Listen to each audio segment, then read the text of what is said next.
Bom, oi gente, e aí, como vocês estão?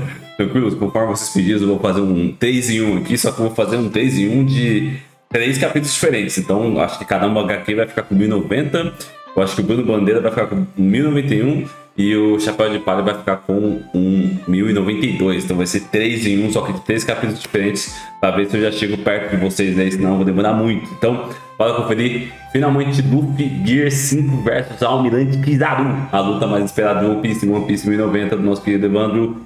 Go! Monkey D. Luffy caminha por seu ápice com o despertar de sua fruta lendária. O homem que superou a criatura mais forte do mundo tem poucos inimigos à sua altura. Agora, um grande incidente em Red, a Ilha da Ciência, está prestes a explodir. Tudo porque uma força imparável acabou de chegar, ao ponto de fazer algo que nunca presenciamos.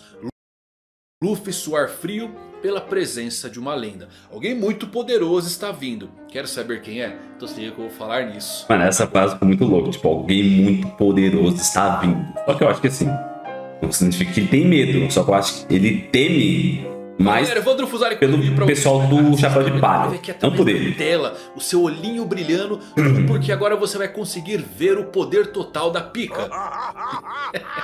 Pika, não me deixa eu terminar, né? Não. Da luz do Kizaru que acabou de desembarcar na... Tá pensando besteira já. Não. Olha só. Esse capítulo foi insano, muito bom. Inclusive tem umas dicas aí. Será que é o Kizaru mesmo que o Luffy estava falando? E quanto àquela fala misteriosa da Bonnie, só porque elogiou o Sanji você já acha que é alguém disfarçado? Como assim? Assiste até o final, esse vídeo tá explicadinho. Tem umas informações que vão explodir a sua mente. Só que antes de eu falar, então confere no nosso patrocinador. Olha só galera, sempre me pedem recomendações de novos mangás e eu queria recomendar para vocês a Feiticeira da Tempestade de Osamu Tezuka, que traz consigo o melhor da voz artística e toda essa diferente, né? folclore japonês. É uma obra influenciada pela beleza do cinema, de horror e das histórias clássicas de detetives. E para quem não conhece, Tezuka é considerado o deus do mangá. Ele revolucionou essa arte e influenciou não apenas os quadrinhos, mas inclusive a literatura e o cinema. E até o seu mangaka preferido. Sem ele, certamente não estaríamos falando de outras obras. Então fica a minha recomendação dessa obra que é para todas as idades. A Feiticeira da Tempestade. Comprando a edição de luxo com capa dura, galera, na loja oficial da Dark Side Books, você vai ganhar 3 cards exclusivos. E para pagamento a Pix à vista, você ainda ganha 5% de desconto e tem frete grátis nas compras acima de R$ 199. Vou deixar o link aqui na descrição. Fica a minha recomendação, conheça um pouco mais por trás da grande mente, um dos maiores criadores dos mangás de todos os tempos. Corre lá no site da Dark Side Books, aproveita. Recadinhos dados. Agora sim vamos falar tudo sobre um dos melhores capítulos de One Piece. O famoso, sempre os melhores capítulos de One Piece, sempre. Então vamos lá meus amigos, nossa história se inicia com Sanjay Garcia Saturno falando com Luffy através do Dendemushi. Luffy diz a ele que ele vai ser o rei dos piratas. Morgans das fake news está escutando toda a conversa através de uma escuta ilegal, se pudermos chamar assim, junto de Vivi e o Apo. E eles também escutam a ligação que acontece entre Luffy e o Gorosei. E todos acabam escutando o Luffy dizendo que ele vai se tornar o rei dos piratas. E se eles se importam com a vida de York, é melhor se retirarem. Toda vez que o Luffy usa um Dendemushi, ele diz que vai ser rei dos piratas. E eu acho que é a sua maneira especial de se despedir ao telefone. Porque eu ainda amo quando ele falou com a Big Mom pelo telefone lá na Ilha dos Homens Peixes e fez a mesma coisa, não dando a mínima para ela ser uma Yonkou. Ele também fez isso com o Doflamingo e ainda continua engraçado. Aqui temos também uma cena interessante da reação dos marinheiros que acabam escutando Luffy dizendo para eles se preocuparem com a vida de York, Vegapunk, e eles se espantam em como é verdade, o quão vil são esses piratas. Nossa, que maligno. Nossa. Mal. E por que chama atenção aqui para esse muito mal, que malvado, marinheiros aleatórios? Porque esses marinheiros, eles não sabem a fundo sobre a traição de York. Para eles, ela é uma espécie de salvadora que delatou Stella de suas pesquisas proibidas. Outra coisa, o modo como o Luffy fala com o Gorosei, eu acho muito legal. Que o Luffy ele realmente não se importa com quem eles são em termos de quantidade de poder que eles possuem. Ele inclusive deu um soco no rosto de um dragão celestial e até debochou de uma Yonkou. O status dos outros é algo que realmente não importa para Luffy. Só que isso não quer dizer que ele seja muito inteligente. O de Mary Joyce que escutava a conversa pergunta a ele quem mais estava na sala. E quando Luffy estava se preparando para contar, São Shepard Júpiter escuta a voz de Nico Robin ao fundo, impedindo o seu capitão de continuar a passar informações. Voltamos para Saturno assim que a ligação é finalizada e ele revela ao vice-almirante Doberman que estava com eles ali na sala que eles precisam proteger 3 coisas primordiais. Primeiro, a segurança de York Vegapunk. Segunda, Punk Records, o cérebro do Vegapunk. E por fim, a usina que cria a Mother Flame. E o vice-almirante Doberman questiona sobre as prioridades, porque existem muitos agentes do governo ainda na ilha de Egghead, incluindo o Lute e o seu esquadrão. Mas Saturno não quer escutar. É essencial priorizar as coisas mais importantes, porque humanos não são diferentes de insetos. Mesmo se diminuírem em número, vão se reproduzir novamente. Caraca, eu me pergunto se o Gorosei, referindo-se aos humanos como insetos, está implicando que os Goroseis ou os dragões celestiais não são humanos como meros humanos. Podem ser presunção pura deles, mas também há essa teoria de longa data de que os nobres tentam replicar os deuses que vieram do espaço. E por isso inclusive alguns utilizam roupas espaciais para se parecerem com os verdadeiros deuses astronautas do passado. Voltando ao laboratório, York grita com seus captores. Se algo acontecer com ela, Egghead será completamente destruída como Hara. Nami desce a paulada em York depois de ouvir isso e temos uma visão geral da sala. Robin está na sala ferida junto de Kaku, por isso não tínhamos visto eles no capítulo passado porque estavam deitados. Onde quando Robin se machucou, você deve estar se perguntando. Nico Robin estava com Atlas e Chopper quando foram para a direção do esconderijo de York no porão. Então eu presumo que foi ela que ajudou a capturar essa Vegapunk e acabou se machucando no processo. Rob Lute passa informações à frota da marinha sobre o que está acontecendo em toda Egghead.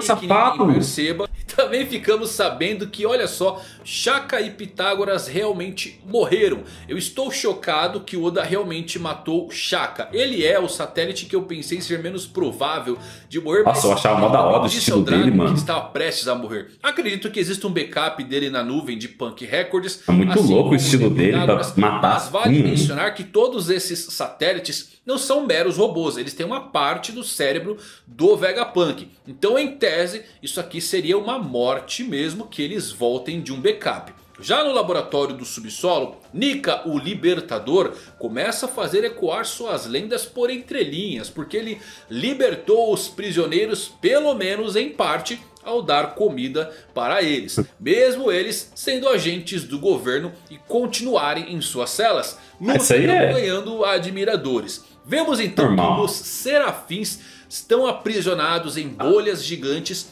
feitas do mesmo material que as armas de bolha dos pacifistas. Então eles... os serafins foram derrotados então? Mas tinha mó hype em volta dos serafitas que, mano, nossa, o mini Mihawk, o mini Jinbei, bababá, já foi derrotado. E a gente nem viu ainda, porque foi fora de tela, né? Elas são resistentes a bombas e têm a mesma energia do Kairos Eki, que ao que parece acaba afetando também os serafins que se valem do sangue verde para ativar seus poderes de paramécias. Coisa que eu particularmente acho muito interessante. Através do sangue verde sofre o mesmo efeito da Akuma no Mi. Bom, ficamos sabendo que a reviravolta aqui nos serafins é que o Luffy pensou que S-Snake era Hancock e pediu para Serafim reverter os seus poderes neles. Então olha que legal, S-Snake se apaixonou por Luffy, faz o que ele pede e é interessante. Que bonitinho. É inegável desde os seus genes. Top 1 casal de One Piece. O amor é um furacão e o D trará tempestade. Bom, isso confirma O que eu havia dito a vocês logo no início do arco, quando Lilith nos revelou que é impossível suprimir os desejos primordiais de clones. Acertamos essa teoria de que a S-Snake se apaixonaria pelo Luffy. Eu acho que essa cena inclusive é a mais importante do capítulo, galera. Por que digo isso? Eu me pergunto, já que S-Snake agora está apaixonada pelo Luffy, assim como o Boa Hancock, isso significa que o Luffy poderia ignorar o comando hierárquico de S-Snake para comandá-la à vontade? Ou S-Snake agora vai ignorar outras ordens e seguir Luffy para defendê-lo a todo custo? Essa pode ser a fraqueza secreta dos Serafins. Eles foram criados a partir de... Mano, mas aí tipo assim, se a gente for ver, a fraqueza do Kuma seria a Bonnie. A fraqueza do Jinbe, não sei se ele tem. Fraqueza do Mihawk, não sei se tem. A fraqueza ali do Crocodile também. Qual que vai ser? Do Flamingo então, velho? Qual que vai ser a fraqueza? Tipo assim, da Boa Hancock, beleza. O do Capitão ali também, não sei, mano, se vai ter alguma fraqueza, velho. Acho que só o Kuma e a Boa Hancock teriam supostamente fraquezas para serem desarmados e tal, e aparentemente controlados. O resto, bem difícil, mano.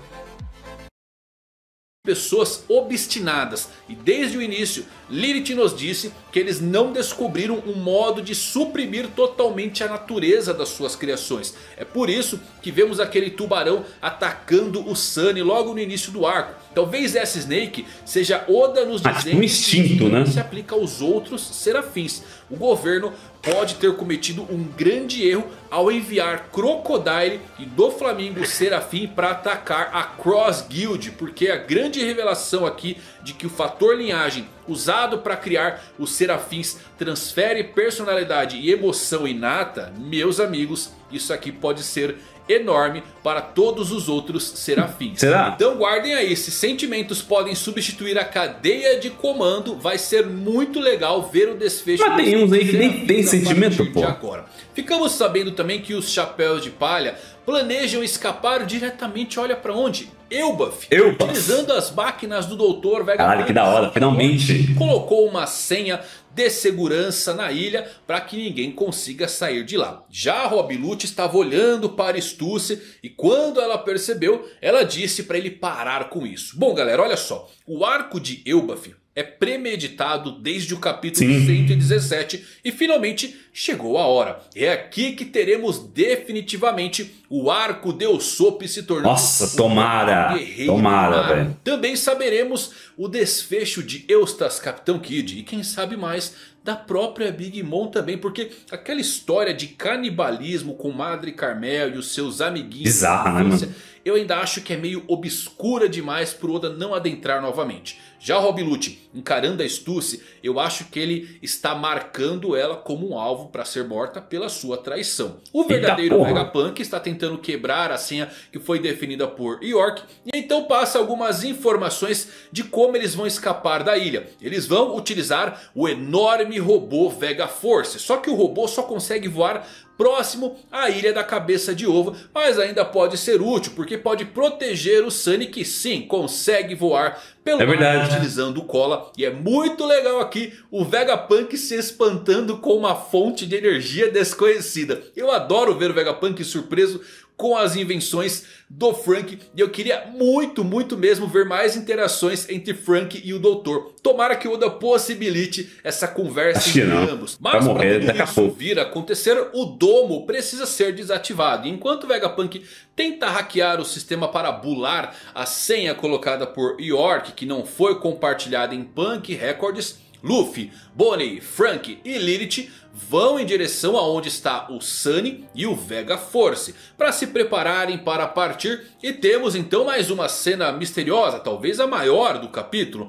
Luffy e Bonnie discutem sobre comida e como vão sentir falta das máquinas tecnológicas do Dr. Vegapunk. Bonnie quer levar mais pizza, mas o Luffy informa que não precisa se preocupar, tem queijo no seu navio e o Sanji pode cozinhar para todos. E então Bonnie solta uma frase curiosa, um elogio a Sanji por ser um grande homem, muito bom em cozinhar e forte nas lutas. E como vocês são malvados, hein? O Sanji não pode receber o elogio de uma mulher que você já pensa que essa Bonnie é falsa.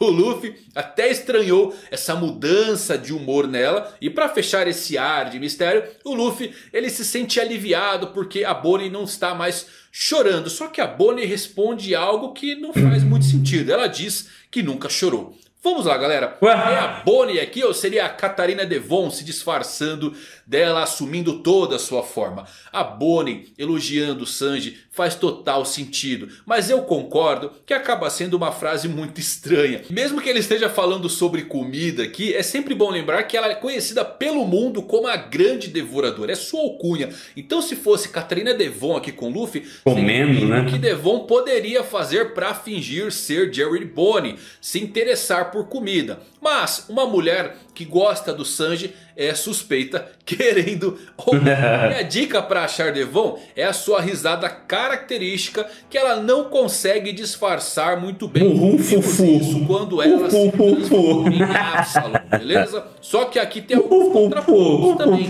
Catarina Devon pode saber a alcunha da Bonnie de ser uma grande comilona, mas saber sobre o seu gosto pessoal por pizza, eu acho que é um pouquinho demais, galera. Fora uma informação importante, né? Todo o mini enredo de Bonnie matar Vegapunk. Poucos sabiam disso aqui na ilha. E a Bonnie brava por dizer que não chorou. Bom, eu tenho quase certeza que ela provavelmente estava negando isso com vergonha. Porque eu acho que a Bonnie é uma criança que se tornou maior devido ao poder do seu fruto. Em um SBS, onde Oda revelou a idade de todos os supernovas, ela foi a única com uma marcação diferente. Para a Bonnie apareceu uma idade aparente de 22 anos. Então Bonnie pode ser uma criança ainda e ela gosta do Sanji porque ele sabe cozinhar. A Bonnie é a única garota extremamente parecida com o Luffy na questão de comida. Então é claro que ela vai gostar do Sanji. Outra coisa, vocês se lembram também da misteriosa figura, silhueta que destruiu as câmeras de Egghead, que até gerou uma mini teoria sobre ser Saturno. Já na ilha, depois que vimos as formas deles lá na Reverie. Será que poderia ser Catarina Devon já? Não, a linha temporal não bate, meus amigos, e a sombra foi apenas York. O navio do Barba Negra foi mostrado no capítulo 1079, mas as câmeras pararam no capítulo 1075. E para fechar essa coisa do impostor, as teorias de Devon ser Bonnie, Robin ou qualquer outra pessoa que não funcionam, não podem funcionar. Devon não tem acesso ao Labo Phase devido às defesas estarem a 100%. Ou seja, a não ser que o Oda explique como ela entrou, Devon ainda não está dentro do laboratório. E eu particularmente gosto muito mais da linha da Bonnie fazer esse comentário a Sanji por seu lado infantil de se apegar a ele e fazer por ser tipo uma criança mesmo. Refeições. Agora outra coisa, como eles deixaram o Lute desacompanhado, hein? Ele vai matar alguém, galera. Robin está ferido, isso não é um bom sinal. E o fato dele estar nada, você mais Lucy levanta realmente uma bandeira negra de morte para ela. O atraso na partida por conta dessa senha é muito bem cronometrada para permitir que Kizaru e os fuzileiros navais tenham tempo para conseguir atacar antes que os chapéus de palha zarpem em direção a Elbaf. Eles não precisam vencer, apenas escapar. Então pode ser que tenhamos apenas um teaser, uma pequena amostra do que seria Kizaru versus Luffy. O que eu acho que vai acontecer para interromper essa luta e permitir a fuga de todos. Podem anotar aí, o poder do Luffy no Gear 5, quando banhado pela luz do sol, vai acabar gerando a energia capaz de reanimar o robô do século. E ele vai atacar as frotas da marinha até ser destruído ou então sua energia acabar de uma vez por todas. Anotem aí, mas enquanto não acertamos essa, vemos Saturno perguntando ao Almirante Kizaru se ele pode utilizar sua velocidade da luz para entrar no domo protegido. Kizaru responde que sim, mas o homem que protege o domo lá fora é o seu amigo. E Saturno diz para ele ignorar Sentomaru, mas Kizaru diz que não pode fazer isso com um homem determinado a lutar por seu dever e que ele não vai trair os seus próprios ideais. O Oda rotulou o Kizaru como tendo a justiça indefinida, porque Borsalino ele fica em algum lugar no meio de Kuzan e Sakazuki. Ele não é tão tolerante quanto ao Aokiji quando se trata de deixar os piratas escaparem, mas também não é tão implacável quanto Sakazuki quando se trata de capturá-los. Kizaru também nos diz que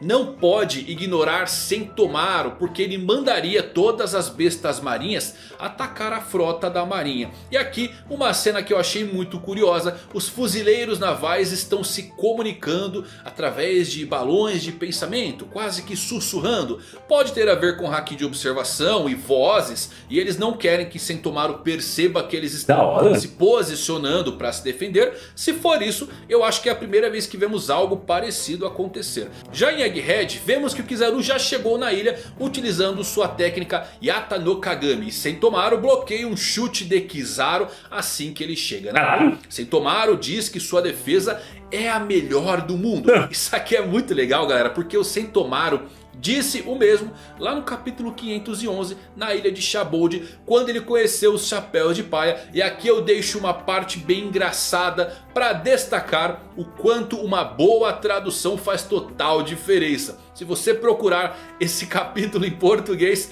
vai achar Sentomaru dizendo não que tenha a maior defesa do mundo, mas que ele é o cara com a boca mais fechada.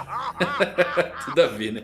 Viu como a tradução faz total diferença? Já no final, Luffy percebe que alguém muito poderoso acabou de chegar à ilha graças ao seu haki de observação. E uau! Kizaru se sentiu um inimigo intocável por muito tempo. E eu realmente quero vê-lo não se divertindo dessa vez contra os chapéus de palha. Eu quero muito que o Luffy lute também contra o almirante, mesmo que eles não cheguem ao final do confronto. Os poderes insanos de desenhos animados de Luffy contra essa atitude despreocupada de Kizaru seriam incríveis de presenciar. Lembrando que Kizaru é o almirante menos falado de forma geral, mas é o homem que perguntou a Sakazuki se ele deveria ir para o país de Wano lutar contra Big Mom e Kaido, hein? Agora, temos que pensar também que não há informações concretas para entender se o Luffy está falando sobre a chegada de Kizaru aqui, quando se referiu a alguém muito poderoso desembarcando na Saturno tá no... A parte que mais comprove que seja isso mesmo é que vemos o rosto do Luffy iluminado e partículas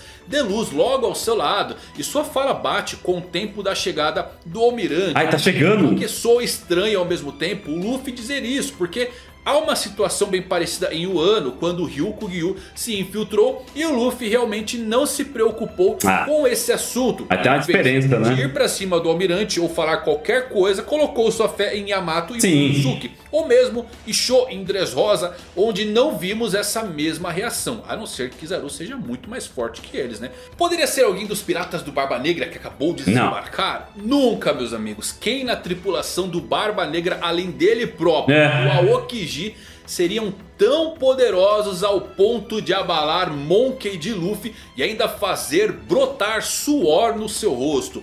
Mesmo assim, esse é um capítulo em que Oda mais uma vez é brilhante, principalmente na arte de nos enganar com essa fala de Bonnie e agora com Luffy espantado. Não, é o Kizaru chegando na ilha. Eu pessoalmente acredito ser o Borsalino, porque é muito possível que isso possa ser uma expressão mais emocional, devido a Kizaru ser aquele que causou o desaparecimento de toda a sua tripulação lá em Shabold, onde tivemos o time skip. Mas pior, né? Se você for ver, pode ser realmente essa lembrança meio que emocional dele. Caralho, eu conheço esse poder, só que eu não me lembro direito de quem é.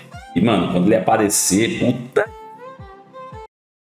Mas por outro lado, não parece implicar também que o Luffy conheça Kizaru apenas com o haki de observação, porque o Luffy nem mesmo podia utilizar haki na época de Shabold. Então ele não deveria ser capaz de reconhecer Kizaru apenas quando o sente pela primeira vez. Além disso, eu acredito que nunca foi dito na série que alguém possa ser reconhecido por haki de qualquer maneira. Mesmo assim, as preparações, meus amigos, para o incidente que vai abalar o mundo inteiro estão prontas. E Kizaru pode ser aquele que veio finalmente nos mostrar mais do despertar das Logias. Dr. Vegapunk, quando nos conta sobre as Akumas no Mi, deixa as Logias de lado, dizendo que elas são um caso um pouco mais complicado. E agora, a chegada de Borsalino pode ser para terminarmos essa conversa de uma vez por todas. Luffy é sem dúvidas muito poderoso nesse momento, mas o que ele talvez não saiba é que seus poderes de borracha podem ter encontrado uma fraqueza nata contra o Almirante Kizaru. Afinal, o que acontece quando se chuta borracha na velocidade da luz? Se ele conseguir chutar... Muito bem essa luta aí. Quero ver o Kizaru chutando o Luffy na velocidade da luz. Vai ficar quicando a ilha inteira. Não vai parar mais, na verdade. Essa luta tem que acontecer. Pelo menos um teaser. Não precisa chegar até o final. Porque o robozão vai despertar. Vocês podem anotar aí que a robozão vai gerar essa CR7. Talvez a luz do sol, talvez a luz do Kizaru. Vai acontecer uma coisa. Eu gostaria muito de ver também o despertar das Logias, que eu particularmente acredito ser uma personificação do avatar desse elemento. Seria bem diferente, sairia um pouquinho das paramécias e casa um pouquinho com o que vimos também com o Enel lá na ilha do Brabo. E é isso, gostou desse vídeo? Se você gostou, o quê? Deixa um likezão. Pode deixar. Bora pro próximo. Ó, a gente já vai emendar aqui nosso querido Bruno Bandeira. O bagulho é um atrás do outro. 100 vezes mais forte. Luffy quebra o braço do Almirante Kizaru em Egghead. One Piece 1091. Calma aí, meu parceiro. Calma aí. Vai devagar. Calma que eu tenho que assimilar. Bora. A batalha entre Luffy versus Kizaru finalmente começou no arco de Egghead, mas diferente de 2 anos atrás, Luffy agora está 100 vezes mais forte do que antes. Pegar a referência? Mas será que isso será o suficiente para parar começou mesmo um almirante da marinha? Você vai descobrir isso hoje no review do capítulo 1091 do mangá One Piece. Eu já preciso dar a resposta para vocês? É óbvio que não, meu amigo. É óbvio. Ó, eu vi muita gente empolgada. Buga não buga não. Buga não, vai na moralzinha. Vou colocar 480p aqui rapidão. Aí daqui a pouco eu ponho 720. Relaxa aí, rapaziada. Já dizendo, mas olha só, quebrou o braço do Kizaru com aquele primeiro chute. Vocês vão ver o almirante passar sufoco, mas começar a apanhar. Esquece, vocês... vamos fazer o seguinte, vamos fazer um acordo. Se o Kizaru for derrubado pelo Luffy durante esse arco, eu venho aqui publicamente fazer um pedido de desculpas a vocês, mas eu mantenho a minha posição de que não. O Kizaru não vai ser derrotado pelo Luffy durante esse arco. E eu já expliquei o motivo pra vocês nos outros vídeos aqui no canal. Mas vamos retomar esse assunto aqui também sem problema nenhum, galera. Mas eu mantenho a minha posição. Lembrando que ontem eu postei o meu vídeo falando sobre as minhas primeiras impressões ao live action de... Coisa rápida. Eu não assisti a série, tá? Não assisti a série. Então eu estou pensando em um dia aleatório, provavelmente um sábado, assistir One Piece em live. Assistir a série em live. O que vocês acham? Comenta aí. E aí, conforme for, eu tento cortar depois em live e trazer pro canal. Comenta aí o que você acha de assistir a série. Não assisti, até hoje, não assisti. De One Piece, e por esse motivo o review do capítulo do mangá de One Piece tá saindo um dia depois. Então, como tá saindo um pouquinho atrasado, lembra de deixar o seu like aí embaixo para ajudar na divulgação desse vídeo. E caso você não seja inscrito e quiser ficar por dentro de tudo sobre o universo de One Piece, eu te convido a fazer parte dessa tripulação se inscrevendo aí embaixo e ativando o sininho para sempre saber quando tiver vídeo novo, beleza? E agora que o Gear 5 tá em alta, muito louco, mano. Só o presente irado que eu recebi da loja Ichiban Action Figures.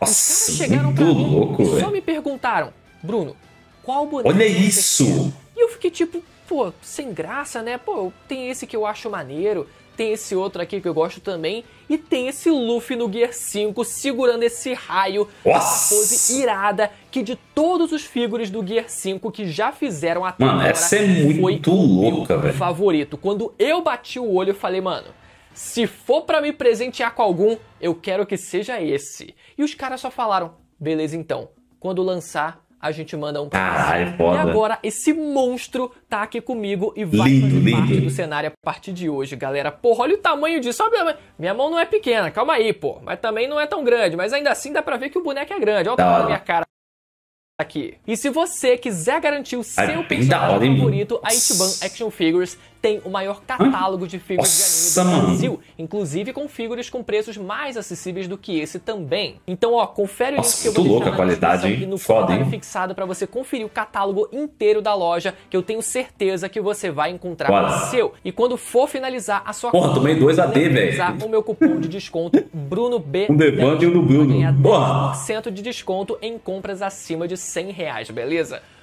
Porra, tem presente melhor que esse, galera. Olha só esse monstro aqui. Pô, vou ter que ficar mais pra trás pra não desfocar o homem. Começamos então o capítulo 1091 com um cenário de guerra total no mar ao redor de Egghead. Vemos vários navios de guerra da marinha, as feras do mar criadas pelo Vegapunk ali, começando a mastigar os navios de guerra, os vice-almirantes da marinha indo pra cima das feras do mar, uma confusão generalizada.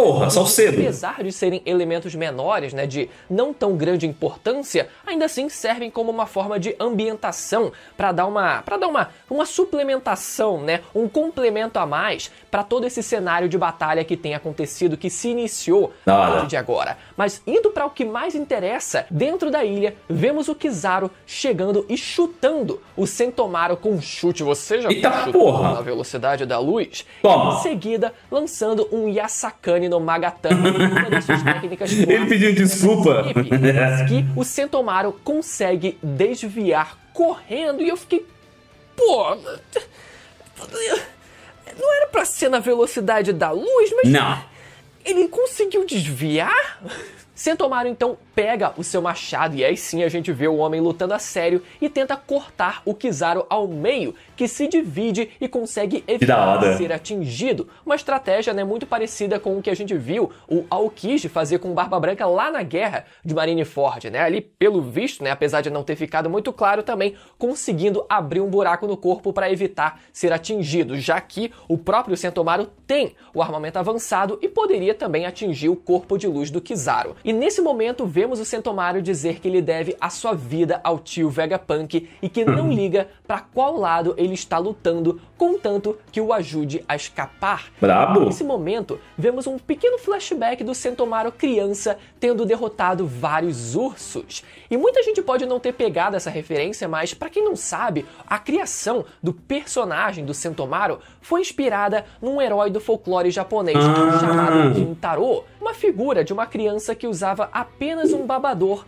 carregava um machado enorme e lutava sumô com ursos. Além disso, para quem não sabe, o ataque do Sentomaru, o Ashigaradokoi, que ele usa ainda nesse capítulo também, é um trocadilho com o Monte Ashigara, que foi o lugar onde o menino Kintaro foi criado. E conhecemos um pouco mais durante esse flashback a relação entre o Vegapunk, o Kizaru e o Sentomaru. A gente vê o Sentomaru sendo acolhido pelo Vegapunk e pelo Kizaru, o Sentomaru se tornando, né, o guarda-costas do Vegapunk, chamando o Kizaru de tio e perguntando como ele poderia proteger o tio Punk. Então, nesse momento, descobrimos que o Kizaru foi um mentor para o Sentomaru. Que da hora! Estabelece um paralelo direto com o evento que vimos em Hachinosu. Nossa, todo mundo enfrentando um antigo mentor, né? Tendo sido o mentor do Aokiji, com os dois seguindo direções opostas e no fim tendo que se enfrentar também. Então, mais uma vez, a temática da geração atual e a geração passada é abordada aqui se também, enfrentando. Galera. Olha só que legal.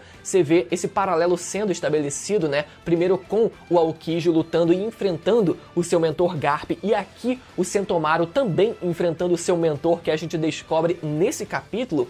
E a gente percebe que até aqueles personagens que parecem pouco relevantes pra gente, o Oda ele gosta de construir de dar um background melhor. Referências, com background, com tudo que faça com que aquele personagem que pareça pouco relevante se torne, né, um personagem extremamente rico pra gente. Seguindo, Sentomaru usa o seu Ashigaradokoi no rosto do Kizaru, lembrando que essa é uma técnica clássica dele pré-time skip, que era imbuída de armamento avançado. Só que apesar do Sentomaru ter usado do seu armamento avançado com essa técnica no rosto do Kizaru, o Kizaru ele diz que a minha defesa não é fraca também. Eita porra! O que deu um hype bom ali no Kizaru, que aproveita para finalizar o Sentomaru com mais um tiro de laser. Então, encerrando assim a batalha. Nesse momento, o Kizaru ele toma o controle dos pacifistas e sobe para o laboratório. Vamos ver se o Kizaru ele também conseguiu assumir o controle dos serafins, né? Já que eles também são pacifistas e são tudo presos. A mesma ordem de hierarquia de comando. Então, em tese, ele também teria assumido o controle dos serafins, então vamos ver se isso vai ser confirmado. Tadinha da Se acontecer, vai ser muito interessante porque vai ajudar ainda mais a dificultar a vida dos Chapéus de Palha, né? Com não só aquele exército de 50 pacifistas, mas agora todos os outros serafins voltando a obedecer. Mas eles já venceram, pô. E a Marinha. Vamos torcer para que sim, para que, porra, fique uma tensão ainda maior para cima do bando. Rob Lute, vendo a chegada de Kizaru até o laboratório, aproveita a oportunidade e tenta eliminar o Vegapunk com o seu Shigan, só que a Stulce se joga na frente e recebe o golpe. Tá porra! Cena muito dramática. Reparem o foco. Saiu até sangue. A queda da Stulce protegeu o Punk. Gostaram? Mas eu vou dizer pra vocês, galera, eu gostei muito dessa investida do Lute nesse momento, porque o cara, meu amigo, na primeira oportunidade, aqui não vamos se aliar e tal. Meu amigo, mas na primeira oportunidade, ele já tava arrombado, dedada no cu, tentando dar dedada no cu de geral e não tava nem aí, sabe? Viu o Kizaru ali se garantiu. É só dedada, filho. Eu e o Almirante Kizaru podemos dar conta, né? E ele vai... Cara, foi muito legal isso. O Lute como personagem é maravilhoso. E isso fez com que não só o núcleo centrado no Luffy tivesse que enfrentar um oponente que é o Kizaru, mas agora também o núcleo dos personagens também tivesse que se preocupar, né? Com o Lute, principalmente. Vemos então o Sanji prendendo o Kako numa bolha, enquanto isso o Zoro indo para cima do Lute, que usa da sua perna com o haki do armamento, que eu Eita porra! Porra, cara, como é que o Oda ele escolhe o Rob Lute pra um enquadramento, uma cena como essa e não o Sanji? A gente... Cara, nossa, pior, né? Eu devo estar maluco. Eu devo estar maluco, porque não é possível que até hoje a gente não teve uma cena como essa do Sanji imbuído a sua perna de haki do armamento enegrecido no mangá. Eu devo estar maluco, porque não é possível que até hoje... Nossa, é verdade, mano. Acho que já aconteceu, mas foi numa cena extremamente pequeniníssima, que não teve um destaque tão grande assim, mas... Tudo bem, o Oda tem os seus preferidos. Já no outro núcleo do laboratório, vemos o Kizaru avistando o navio dos Chapéus de Palha sendo carregado, mas Luffy ficando para trás. E anunciando, oi, há quanto tempo? E indo pra cima do Kizaru, metendo um chutaço assim nele. Pô! Galera... E o Kizaru se defendendo com seu braço e dizendo: "Oh, vejo que você está atrevido como sempre, né, Mugiwara no Luffy." E o Luffy respondendo: "Estamos 100 vezes mais fortes do que há 2 anos." Pô, caralho, 100 vezes. Legal ao que aconteceu no arquipélago Sabaody, primeiro pelo fato do Luffy ter chegado chutando o Kizaru, assim como o Rayleigh também chegou chutando o Kizaru ali no primeiro momento, mas principalmente pela fala da Shaki em relação ao Rayleigh ser 100 vezes mais forte que da hora do Luffy naquela época. E agora o Luffy, tendo treinado depois desses 2 anos... Que foda. Depois do time skip, ele agora está também 100 vezes mais forte do que antes. Ou seja, será que o Luffy está no mesmo patamar que o Rayleigh, sendo capaz de parar um almirante da marinha? Óbvio. Com certeza. Mas será que ele vai ser capaz de mais? Sim. Será que ele vai ser capaz de derrotar o almirante Kizaru? Aí eu já tenho as minhas dúvidas. Assim, a referência foi bem legal, foi muito bem construída. Agora, uma pergunta que muita gente se fez em relação a essa última cena, esse último... Obviamente essa daqui ia ser a última cena, mas graças a Deus, depois que acabar esse vídeo aqui, a gente vai conferir o 1092. Então aí, mano, vai dar pra gente ver a luta, que eu espero que mostre. Provavelmente vai mostrar um pouquinho de luta do nosso querido Luffy versus Kizaru e do Lute lá contra o Zoro e o Sanji. Mas, mano, ai meu Deus do céu, vai mostrar finalmente esses caras lutando.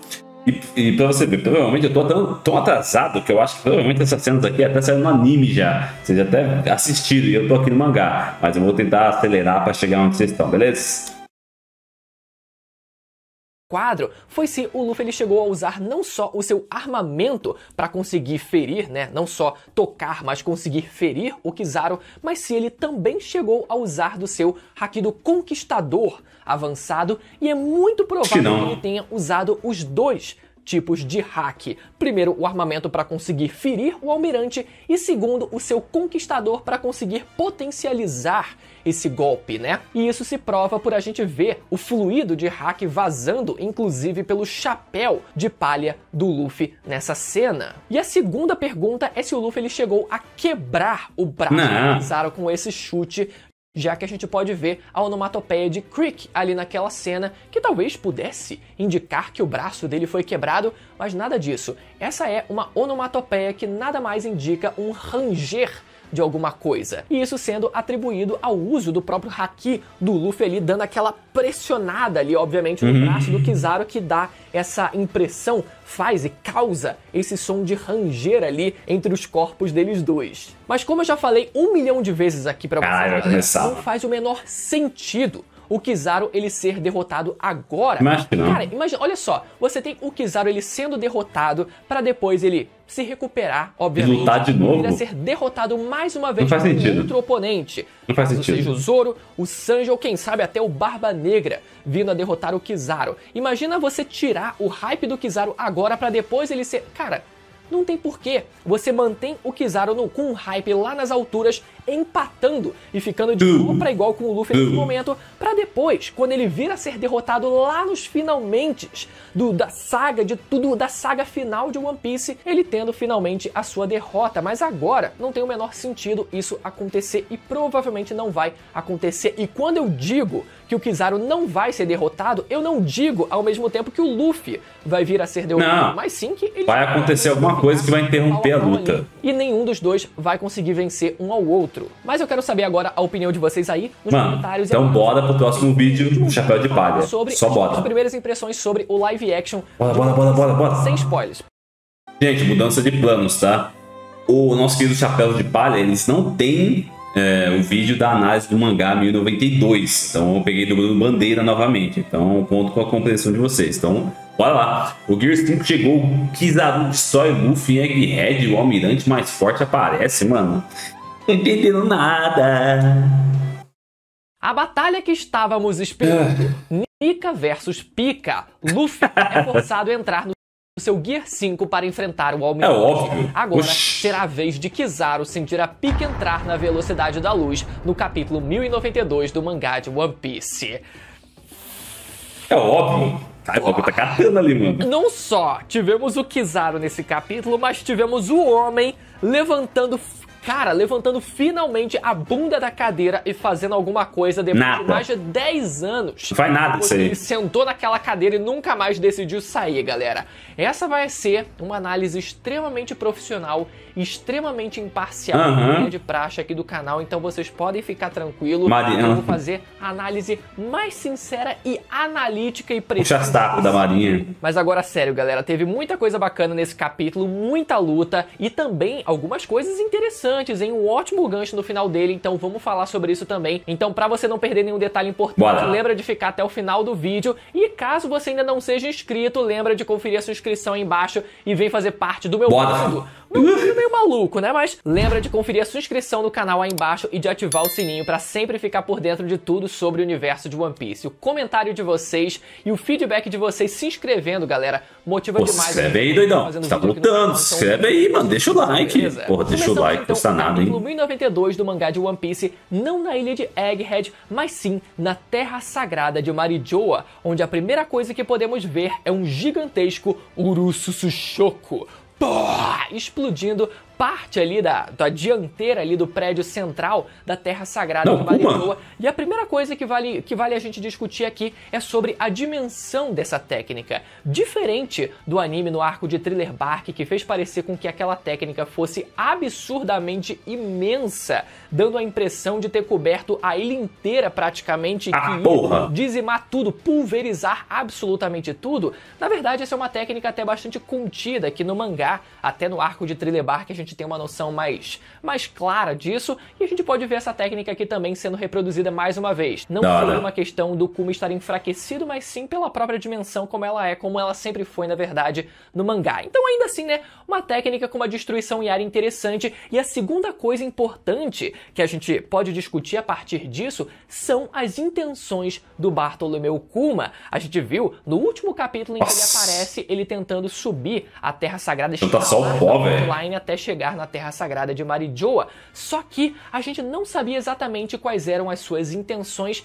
e a gente ainda meio que não sabe. Primeiro porque a gente não sabe perceber como as intenções do Bartolomeu Kuma, elas parecem tentar reproduzir e imitar o que seria o plano original do robô gigante de ferro que hoje está presente lá, né, na ilha de Egghead. E que inclusive, né, o começo desse capítulo se conecta diretamente com o final desse mesmo capítulo, e a gente provavelmente vai ver um pouco mais disso, né, no capítulo que vem através da perspectiva do próprio gigante de ferro. Só que foi estabelecido um paralelo, onde 200 anos atrás, aquele robô, o Gigante de Ferro, ele teria atacado... Até aí, so far so good. Só que ele acabou ficando sem energia antes que ele pudesse destruir a Terra Sagrada. E o que a gente vê agora com o Bartolomeu Kuma seria, pelo menos em tese, aqui, algo parecido, uma consequência direta do que a gente poderia ter visto com aquele Gigante de Ferro, que seria, aqui nesse caso, o Bartolomeu Kuma,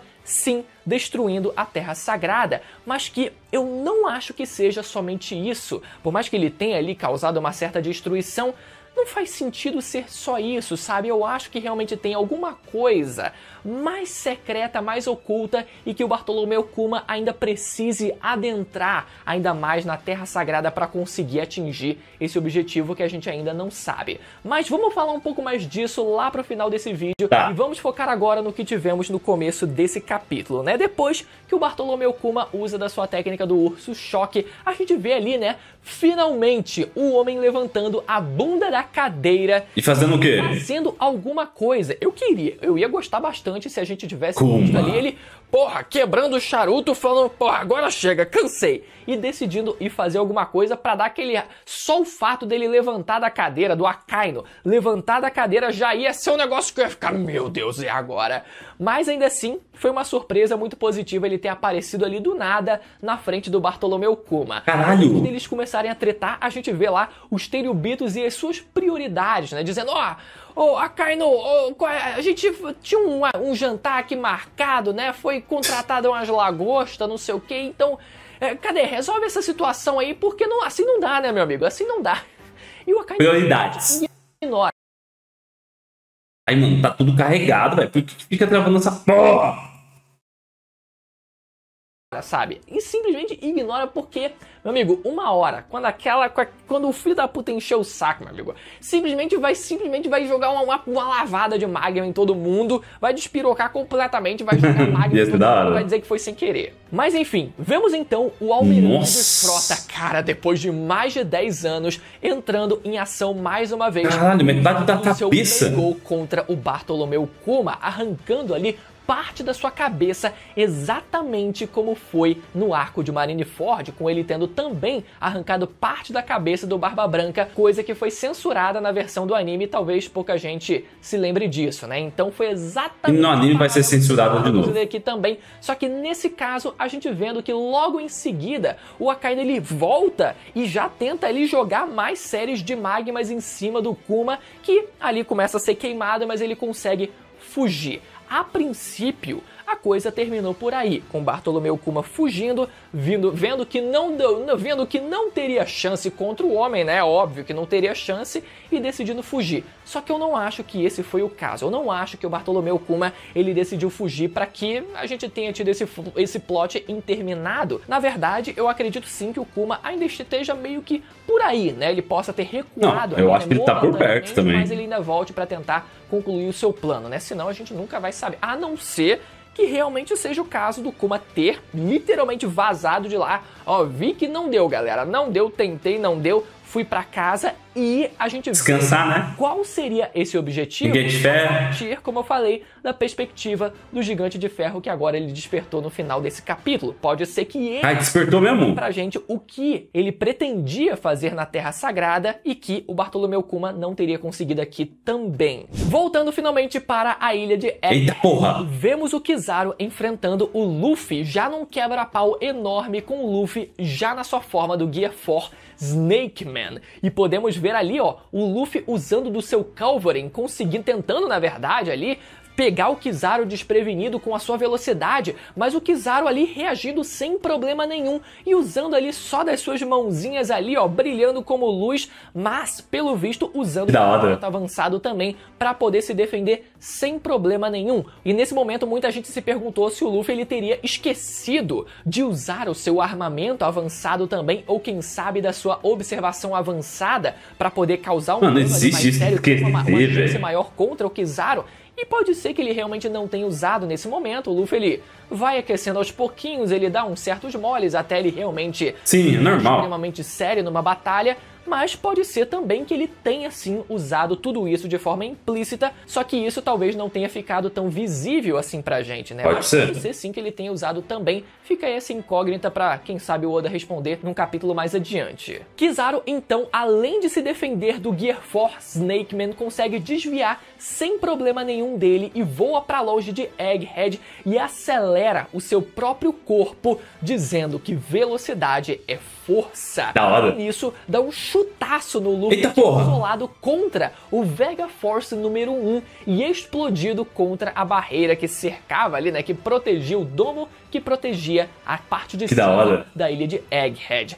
Porra, galera, o Oda deixou claríssimo aqui como o Kizaru, meu amigo, não vem com Gear 4 pra cima de mim, porque Gear 4 não tem chance. Ele até elogia o Luffy dizendo, porra, você é o cara que derrotou o Kaido, né? Você é uma pessoa formidável, e até o Kizaru ele leva o Luffy a sério, tanto que no capítulo passado, diferente da grande maioria das vezes onde o Kizaru ele fala de uma forma arrastada,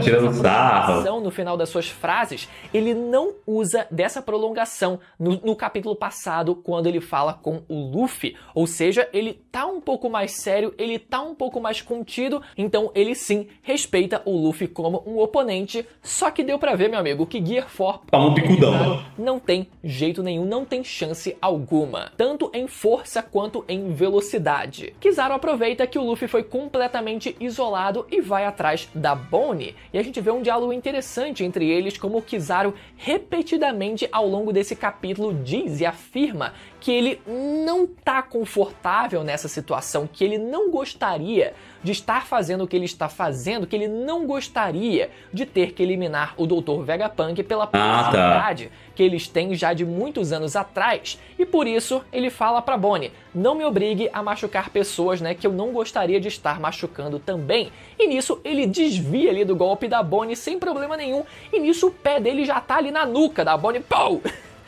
É um pedala Robinho com o pé do Kizaru ali, que não chega a apagar a Bonnie, mas isso eu acredito que não seja um demérito do Kizaru, até porque ele mesmo fala que, né, ele deixa meio que implícito que estaria pegando leve com a Bonnie. Tá segurando. Apagar ela de uma vez por todas. Nisso também vemos o Frank tentando usar o seu Radical Beam, que é basicamente, né, o poder de luz exatamente igual como é o do Kizaru. É verdade. Não temos a oportunidade de ver o Frank usando da mesma técnica do Kizaru contra o próprio Kizaru, já que o Kizaru naquele momento, meu amigo, já tinha sumido. Então o Kizaru, nesse capítulo, a todo momento ele estava surpreendendo a gente com a sua velocidade e também com a sua força. Foi um ótimo capítulo para hypar o homem ali num nível que ele merece. Nisso temos uma boa notícia do Vegapunk dizendo que conseguiu hackear o sistema da ilha. Só que quando ele consegue dar essa boa notícia, o Kizaru já estava com a Eita porra atrás dele. Dr. Vegapunk, Muito legal que o Kizaru, mais uma vez, como eu falei, sempre surpreendendo com a sua velocidade e aparecendo ali no meio da galera de surpresa pra todo mundo. Que da hora. Só que antes que o Kizaru pudesse fazer alguma coisa e eliminar o Dr. Vegapunk, temos na última página o Luffy entrando na sua forma do Gear 5 gigantificado. Eita porra! O Kizaru com a sua mão. A gente vê ali, se eu não me engano, a Nami e o Sop reagindo ali com aqueles olhos pra fora do corpo, né, pra fora do rosto, enquanto o Kizaru não tem esses olhos saindo do rosto de forma tão caricata, mas ele ainda assim é mostrado pra gente de forma completamente assustada e preocupada ali, né, com o Luffy agora finalmente apareceu no Gear 5, e ele dizendo, então esses são os rumores, né? Então, agora... Que da hora, agora ficou da hora. Foi um pouco desrespeitoso? Foi, né? O Luffy conseguindo agarrar um almirante assim com a mão como se fosse um brinquedo. Ué? Foi um pouco desrespeitoso. Desrespeitou, sai daí, mas ainda assim, filho. isso não anula todo o capítulo que a Mano, gente viu. mano, ele é muito puxa-saco dos almirantes, mano. Por que desrespeitoso, velho? Mano, a gente tá falando do protagonista, velho. Teoricamente é pra ele derrotar todos os caras, velho. Almirante, marinha, a puta que eu pariu, velho. Ele pegou o Kaido na mão e não vai pegar esse bosta aí, velho. Sai daí, filho. Oxi. Viu, né? Todo o resto do capítulo do Kizaru realmente mostrando um nível muito bom de poder e além disso... O Luffy pulou corda com o Kaido. Aí não pode pegar esse bosta na mão, pelo amor de Deus. Isso apesar do Luffy ter conseguido agarrar o corpo de luz do Kizaru, provavelmente com o uso de haki do armamento, isso não impede do próprio Kizaru transformar o seu corpo em luz e vazar de lá sem problema nenhum. Mas ainda assim, eu ainda imagino uma cena do Luffy na sua forma do Gear 5 conseguindo ali segurar o Kizaru e de certa forma ele segurou um raio? o corpo dele como se, apesar dele ser feito de luz, o Luffy também consegue moldar aquele corpo de luz como se fosse feito de borracha, né? Literalmente usando do armamento para conseguir segurar aquele corpo feito de luz, mas também usando do seu despertar para conseguir moldar aquele corpo de luz como se fosse de borracha. Vai ser uma coisa bacana. Foi um pouco desrespeitoso com o almirantado aquele final, mas ainda assim digno do Luffy, né? De um feito muito bom do Luffy. E ainda assim, nada impede do Kizaru conseguir vazar de lá sem problema nenhum, né? Não foi um grande mole que ele deu ali naquele momento.